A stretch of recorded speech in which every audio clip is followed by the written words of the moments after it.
from the post-millennial, the New York Post to expand west, launch California Post in early 2026. The New York Post is heading to the West Coast and will be launching the California Post in early 2026. Robert Thompson, CEO of the outlet's parent company, News Corp, said in a statement, Los Angeles and California surely need a daily dose of the Post as an antidote to the jaundiced, jaded journalism that has sadly proliferated. We are at a pivotal moment for the city and the state. There is no doubt that the Post will play a crucial role in engaging and enlightening readers who are starved for serious reporting and puckish wit. I think this will be great because the New York Post has the most wonderful headlines, and to see them coming from not only the New York Post but from the California Post, I think it'd be great. What do you guys think? I agree. I wish I had something to push back on, but I've been excited about this all day. Yeah. I'm surprised it took them this long, but it really shows like how much the market for this has grown on the West Coast. There are the amount of people fed up on the West Coast is at a fever pitch. And again, I think that a lot of people are just kind of stuck there, like they can't move, across the country, and so they don't. And I think that, they've put up with a lot. I mean, especially, the crime stuff, the no jail sentences, like putting people out with no bail and that kind of thing. It's just nuts. People getting their houses broken into in Beverly Hills. And then this, big white tooth fool Gavin Newsom, going around. I mean, if we thought the New York Post headlines are good, wait till they get access to to California. heroin. Oh yeah, exactly. These headlines are gonna be good. Oh, yeah. They're going to Erewhon. They're just like shooting up. Downtown LA, they've got Skid Row up there on the front page. Man. This is gonna be sick. delightful. It said they're actually going to try to do Mars as well. So you might get headlines from Mars. New York, the Mars Post. Yeah. So I'm here for it. I think that'll be nice.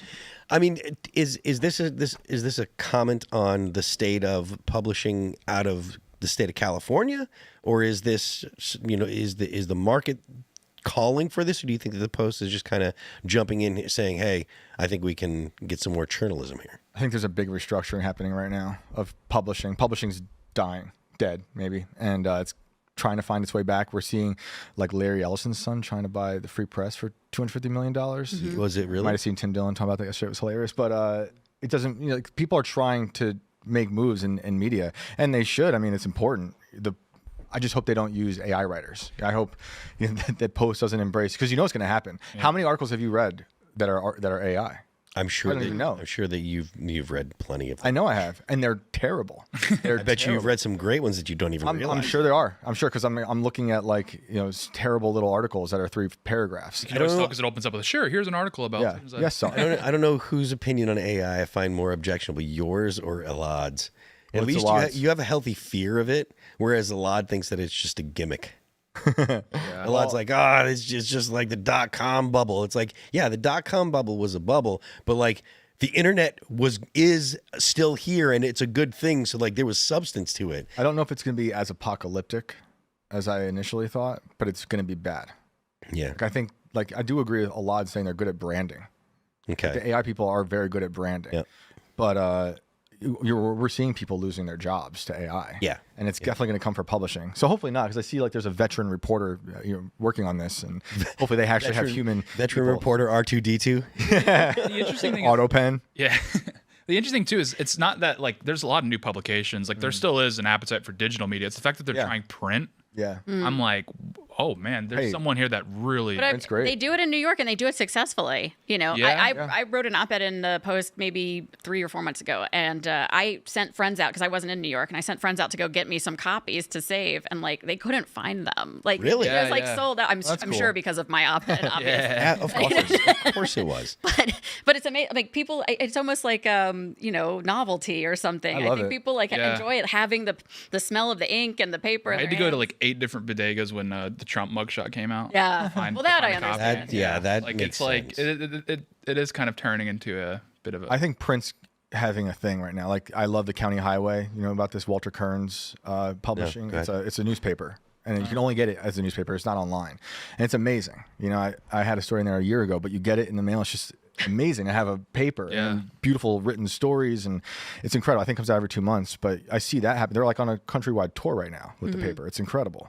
I see other people trying to do that. Yeah. There's like a bunch of these like lifters on Twitter that have like rebuilt the Man's World magazine, and it's pretty wild. World? They send out a big glossy Man's World magazine like every 3 months, and then the op-eds are just written by like full blown like schizophrenics on Twitter. It's awesome. Now I'm interested. I want this. Yeah, but it's like really awkward putting your coffee table because there'll be like nudity on the cover. So it's like this. It's actually much more hard to explain. This is porn. It's porn. The reality is much more complicated.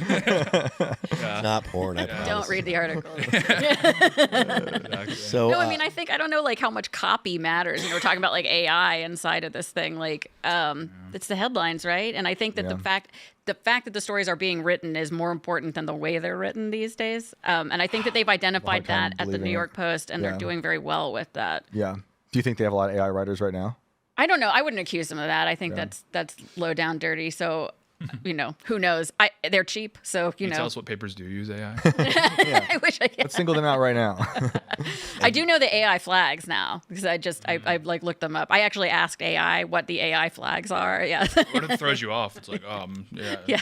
The double dash, isn't that like a The double dash is a big one, which actually stinks for me because I actually love the double dash. I use the M dash all the time. I love the M dash, and I don't think that Sometimes a comma isn't appropriate. they're coming after you. they are coming after me because why. I've been feeding it. Yeah. If you use the M dash, the AI is using it because we use the M dash. Yeah, exactly. It's a It beautiful copied our punctuation. style so that it would Yeah. sound real. Well, I Yeah. think the Zoomers best have punctuation. found the workaround because there's particular emojis that you use in a certain context that AI can, because it doesn't have a soul, it could just never really figure out entirely. So like When I most just- journalists. Like when I just tastefully drop like a crying emoji on the end of it, it's like if you're a human being, you know what that means. An AI can never truly unlock the meaning of that. There's it's deep.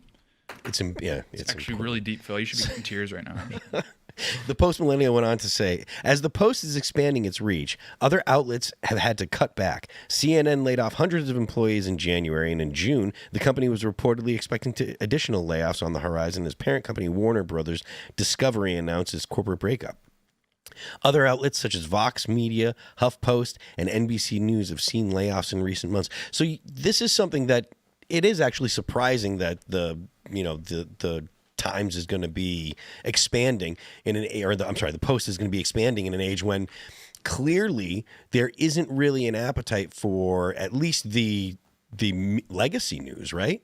I mean, if CNN, do you think that this is a symptom of people not having an appetite for the legacy news, or do you think that it's the news that those outlets were providing? Do you think that people are sick and tired of the left-leaning bent on it? I don't even think it's that. I think that we're almost giving them too much credit there. I think that one of the things, like, I have a TV in my office. I watch it constantly because my job is putting people on TV to talk about stuff. And so I'm just seeing like what stories are being covered, what's going on. And I watch Fox a lot. I know Fox and I understand their system, but I flip back and forth to like other channels and I'm not getting news. Like that's the problem. Like I want actual news, and I understand it's an opinion. There's never been like unbiased journalism. That's like a myth. But then it's like CNN is so they're very emotional about whatever's happening, and it's like there's big news happening, and I like want to hear about this hurricane, and like I can't get it, and it's I'm not trying to I appreciate the work we do at CNN, but I do know that they came in behind Hallmark and HGTV in the last Adweek ratings report. So brutal. Hallmark brutal. and They're clearly doing, they're clearly not doing something right. They used to be the name in 24/7 news. That was, if you wanted to know what was going on, you turned on CNN, and they have really lost that connection. Notice they lost the airports too. They lost the airports. Yeah. I mean, that should have been the death knell, right? And I wish them well. I really hope. I think just like I hope that the Democratic Party gets their act together, because I think that we are stronger when we have two strong political parties working against it. I think by get their act together, you mean stop pushing for socialism? Well, yes, I focus more on exactly. like that they become a real competitor. I feel like, first of all, conservatives get soft when they don't have an adversary that's actually up to snuff. But the same thing with media. I think that everybody's better when they have actual, competition. Everybody has to do their best. Everybody has to like find that footing in the news and continue getting new viewers and finding new audiences. And, so it's not what you want to see. The other thing is speaking specifically about like cable news, people are cutting cords. You can't stop that. Nobody's getting cable back once they lose it. So if you can't figure out what your like streaming option is or how people are going to get your product without having a cable subscription, then you're already way behind. And the last election showed that podcasts and Substacks and personal indie media dominated these guys. Like, that's why Trump and Vance used those platforms to help get elected. Smartly. And Kamala failed at that. She might have paid Call Her Daddy podcast for a whole fake set that didn't work. They hardly got like Trump's numbers on the Rogan podcast are insane. And her numbers on the Call Me Daddy, whatever it's called, is I think they didn't break 1 million. Maybe they did by now, but I'll never forget the guy who ditched her interview because she said bacon was a spice, and he was so offended by the hot take. Yeah. It was a hot take guy. Like, That's hilarious. And he just canceled it. It was like the presidential candidate. Oh yeah, you're right. Yeah, I do remember that. Yeah, it's that bad. Yeah, the competition thing is really slept on too, because like that's the reason late night sucks so much now. Because like Colbert got canceled, they're all showing up like, we stand with you, Steve. It was like back in the day, Leno would have like killed Letterman if he had the opportunity. For sure. For sure. Yep. They would have like hired a hit on him if he like jumped him in ratings. That whole thing is so bring sad. that back. Like all you had to do is be funny. Like, oh, we stand with you. It's like, oh, we're brave. It's like, this is a late night comedy show. Like, this is not about like who's bravest. Yeah. I don't need to turn on like a late night comedy show to get, my political opinion. And there's nothing brave about doing a TV show. There is something lazy about not writing jokes, however. And that's why there's no competition, because there's no competition anywhere. Like you go watch the gymnastics now, and they're like friends and hugging each other. Like they used to snap legs to get on stage back in the day, and now what are we doing now? We're all on the same team. Bring back Nancy Kerrigan.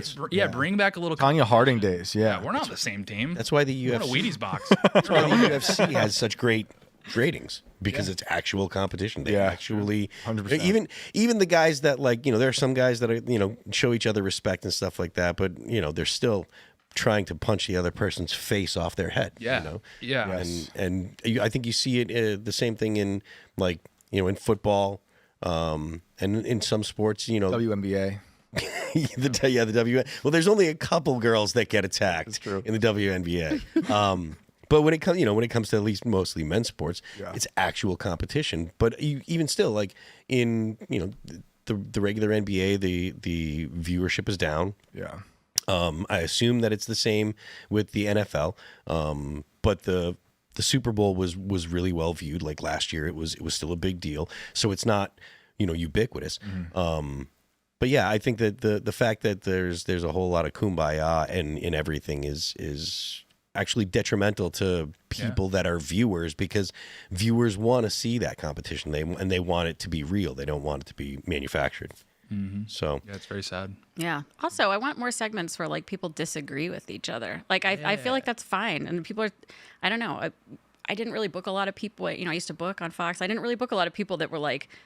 Now, first of all, we did try to book some people that absolutely just wouldn't have anything to do with our network or our show. So there was that problem as well. But, I think putting together like this person has this opinion and this one has the opposite. It doesn't have to be a bloodbath. Like it can just be like a civil conversation. I mean, that's we do where that the YouTube here. shows have picked up that entire market. Totally. Because he had Crossfire back in the day was huge. Crossfire was great. But now it's the culture war with Tim Pool. Like, or look at Piers Morgan. Or Piers Morgan. I mean, that is one step away from Jerry Springer, right? They're not in the same building, so they can't throw chairs at each other. But They should be. It would be kind of fun. Yeah. But legitimately, like the culture war with Tim Pool's culture war. But even around this table, like we don't all agree on everything. Yeah. I mean, me and Shane will go back and forth. On the moon.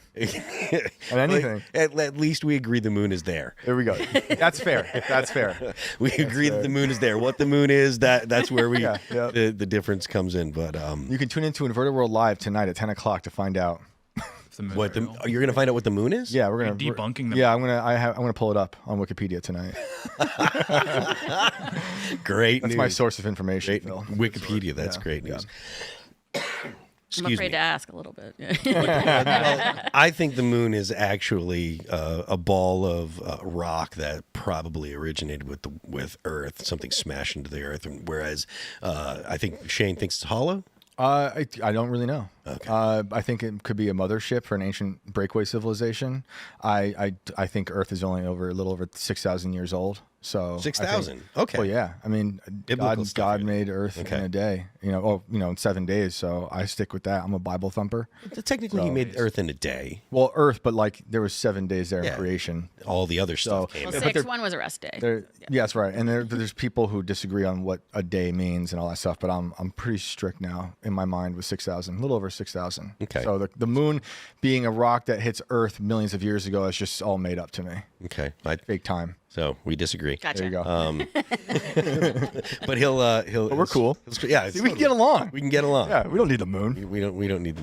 We don't need to agree on the moon. Thanks for checking out this clip from Timcast IRL. Make sure to watch the show live Monday through Friday at 8 p.m. Subscribe to this channel, and we will see you all there.